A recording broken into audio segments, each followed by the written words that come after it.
Okay, so if the first half of 2025 felt a bit like this hesitant dance in the Greater Vancouver housing market, buyers and sellers sort of circling each other. Yeah, definitely cautious. Well, July might have been the moment things started to shift. Maybe someone actually, stepped onto the floor with a bit more confidence. Hmm. So today we're doing a deep dive into July 2025's market activity. And the big question we're asking is, did this month signal a genuine market turn?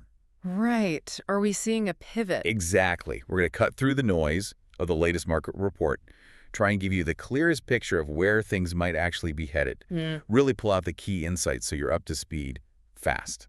And, right off the bat, the report does say July was the strongest sales month of 2025. So that's significant. It's wrong, so okay. Yeah.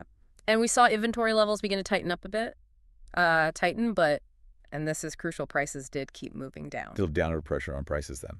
That's right. And what's also interesting is how the report mentions these external factors, things like the Bank of Canada maybe thinking about rate cuts or, the U.S. trade dispute tariffs not really hitting most goods hard because of CUSMA. So less macro worry, maybe. It kind of suggests that, yeah, like maybe buyers and sellers are thinking less about the big picture economic stuff and more about their immediate needs. They're re-engaging despite the uncertainty. Okay, let's unpack that sales momentum then. Right. Because that sounds like where the dance floor analogy really comes in, things shifting. Absolutely. Across Greater Vancouver, the number was 2,286 homes sold in July. Mm-hmm. That's up 5% from June, which makes it the highest monthly sales total all year. Highest for 2025 so far. And it seems promising because it's not just a one-off blip, right? Sales have actually been climbing steadily since back in April. That steady climb is key, you're right. Beyond just the numbers, what's the real story here? Like, are we seeing new types of buyers jumping in, or is this just pent-up demand finally letting loose?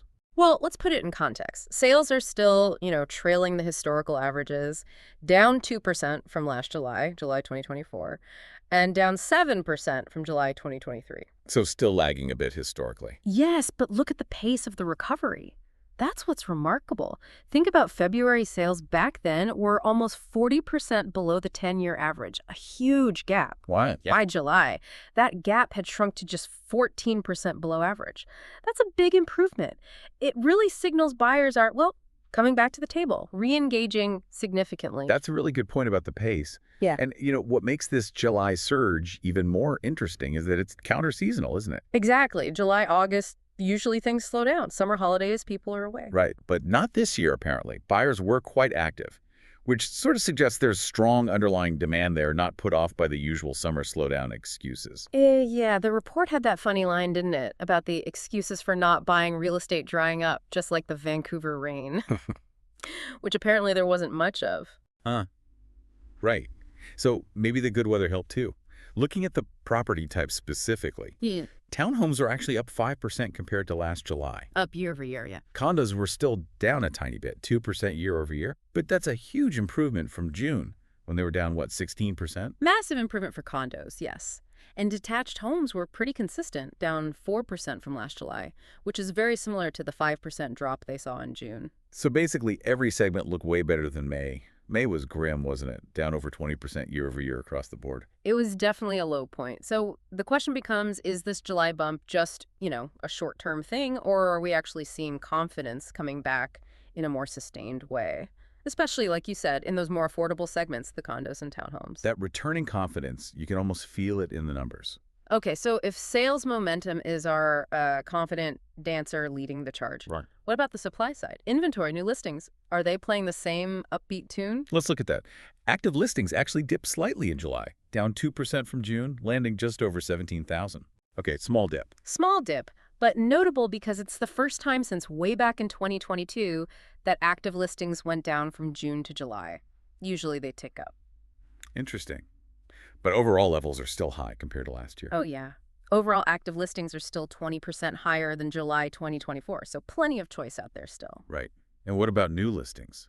People putting their homes up for sale. That's where we saw a more noticeable slowdown. New listings dropped 11% from June, and they're down 18% since the peak in April.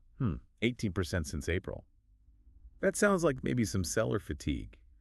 Or maybe they're hesitant to list if prices are still soft. Could be a bit of both, potential seller fatigue, or maybe just waiting for a better price environment. Though it's worth noting, new listings in July were still 12% above the 10-year average for July. Okay, so slower than spring, but still historically decent. Exactly. And this whole dynamic, fewer new listings meeting stronger sales, it's nudging the market towards, well, a better balance. How do we measure that balance? Well, one key ratio is sales to new listings. Basically, how many homes are selling compared to how many are coming on. That ratio jumped up to 40% in July. It was only 34% in June. So more of the new inventory is getting absorbed. Right. And then there's months of inventory. That tells you how long it would take to sell everything currently listed at the current sales pace. That held steady at 8 months overall for Greater Vancouver. 8 months. That still sounds like a buyer's market, doesn't it? Technically, yes. 8 months is generally considered buyer's market territory. But the report adds a crucial bit of color here. It says the market feels less one-sided than it did earlier in the year. Less one-sided. Okay. So even though the number says buyer's market, the feeling on the ground might be shifting a bit. Seems that way. The momentum is changing the psychology, perhaps. You mentioned it feels less one-sided overall, even at 8 months. Does that feeling hold true if we break it down by property type? Where is this rebalancing maybe happening most? Yeah, it's interesting when you drill down. It does suggest a kind of subtle rebalancing act. In Greater Vancouver, detached homes, still at 10 months of supply. That's firmly a buyer's market, no question. 10 months for detached. Okay. But townhomes held steady at 6 months. And condos, their supply actually dropped from 7 months down to 6 months. So condos tighten up a bit. Exactly, which feeds into that idea of the lower end of the market recovering, like we talked about. Buyers seem more active, more confident at those condo and townhome price points. Makes sense. What about the Fraser Valley?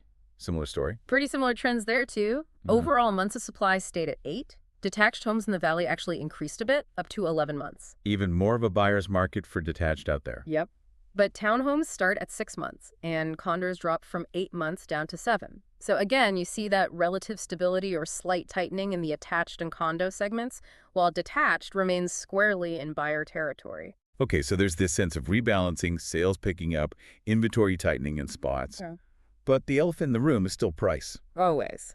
Even with the dance floor getting busier, are prices finally finding a floor? Or is the music still kind of downward?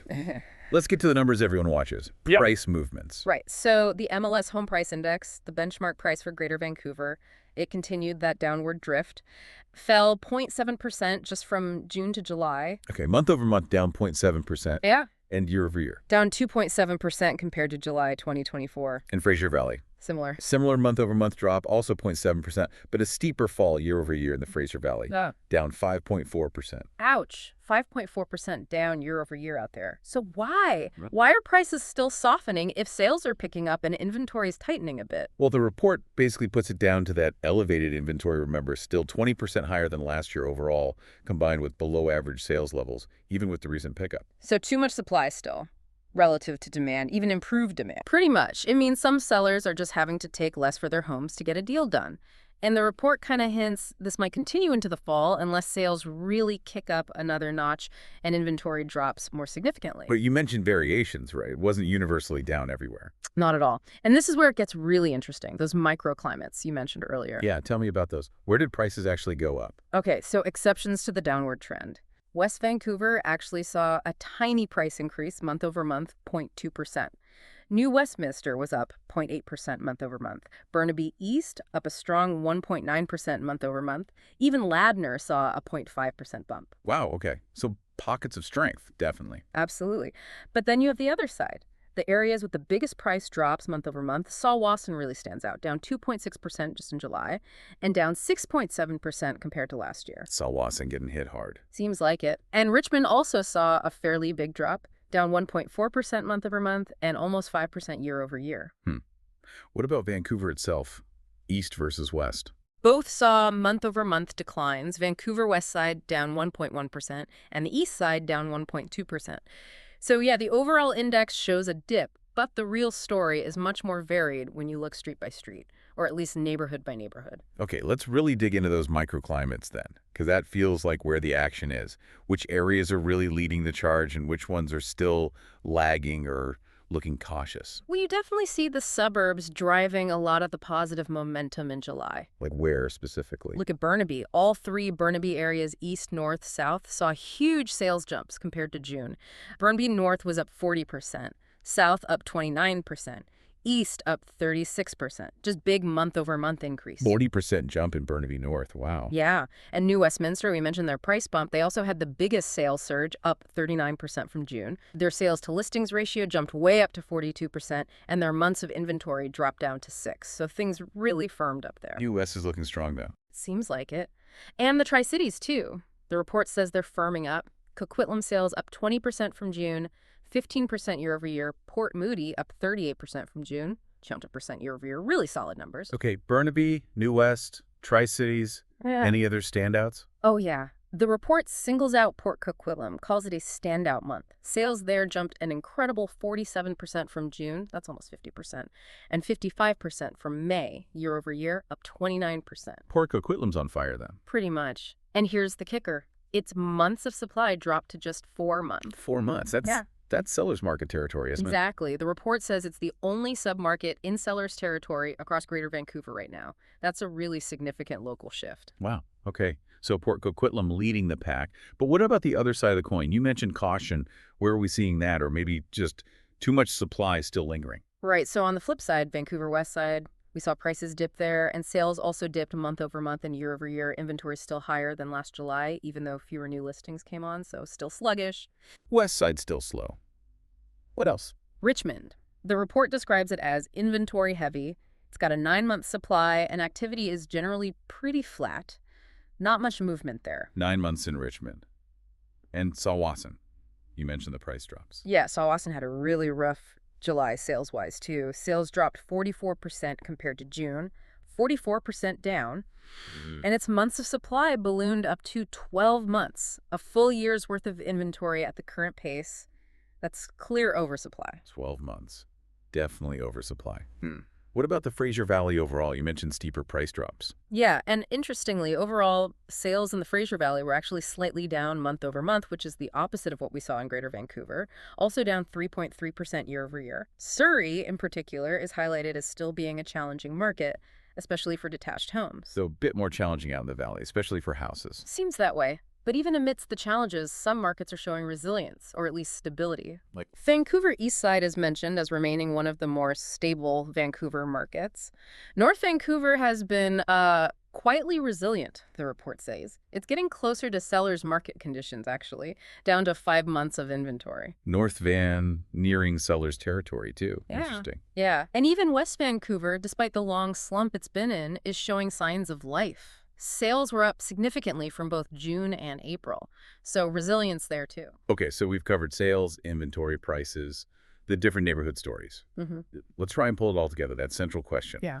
Are we turning a corner? What's the final verdict from the report? Well, the report is definitely cautious, but you sense some optimism. The official stance is it's too early to declare a new market cycle, but signs of life are evident. Signs of life. I like that.